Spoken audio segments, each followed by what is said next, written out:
Saudara, atlet panahan tradisional asal Indonesia berhasil mencatat sejarah mengagumkan pada event internasional di Istanbul, Turki. Pada ajang internasional ini, dua pemanah tradisional asal Indonesia yakni Ahmad Syahrul Uman dari Jawa Timur dan Mutasar dari Aceh berhasil ke babak final hingga mampu mengalahkan atlet dunia lainnya. Erkeklerde final mücadelesindeyiz. Ahmet Uman Endonezya. Atlet panahan tradisional asal Aceh berhasil mengharumkan nama Provinsi Aceh dalam ajang internasional yang digelar di Istanbul, Turki.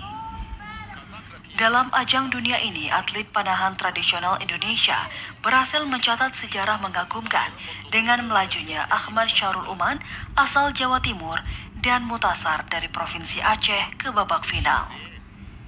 Dalam event ini pada pertandingan semifinal eliminasi, Ahmad Syahrul Uman melaju ke final setelah mengalahkan Ogus Okcu asal Turki dengan skor poin 10-7. Sementara Mutasar mengalahkan Kokska Laszlo asal Hongaria dengan skor 8-5. Perolehan inilah menjadikan Indonesia keluar menjadi juara dunia panahan tradisional tahun 2024 di Istanbul, Turki. Kadispora Aceh selaku Ketua Kormi Aceh M. Dasir Syamaun menyampaikan apresiasi atas prestasi yang diraih Mutasar di tingkat internasional ini. Ia berharap prestasi ini mampu mendorong pembinaan atlet olahraga masyarakat agar terus berkembang, khususnya berkuda dan memanah, apalagi Aceh melekat dengan syariat Islam. Saya kira kita sudah ada kewajiban kita untuk mensupport semua atlet, baik yang atlet tradisional maupun atlet cabang-cabang tradisional, cabang-cabang prestasi, ya, itu harus kita support agar mereka terus bisa mengembangkan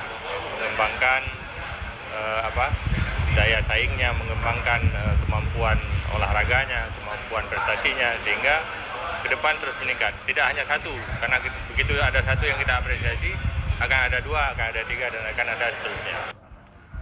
Sementara itu, atlet panahan tradisional juara internasional Mutasar menyampaikan harapannya kepada pemerintah Aceh atas dukungan dan support, khususnya keberadaan atlet panahan tradisional sehingga dapat terus berprestasi. Alhamdulillah, sama saya ingin mengucapkan terima kasih banyak kepada pemerintah Aceh dan juga teman-teman yang sudah menyambut saya. Kedatangan yang ini merupakan penghormatan yang luar biasa bagi saya, insyaallah. Dan harapan saya ke depannya semoga panahan tradisional didukung dan disupport oleh pemerintah Aceh. Di bawah organisasi Komite Olahraga Masyarakat Indonesia Kormi Aceh, para atlet mempunyai harapan besar untuk dapat terus mengikuti berbagai event kejuaraan berikutnya, serta mendapatkan dukungan dari berbagai pihak sehingga para atlet, khususnya atlet panahan tradisional berbakat ini dapat kembali berlaga di event internasional. Dari Banda Aceh, Teguh Ferry, TVRI Aceh melaporkan.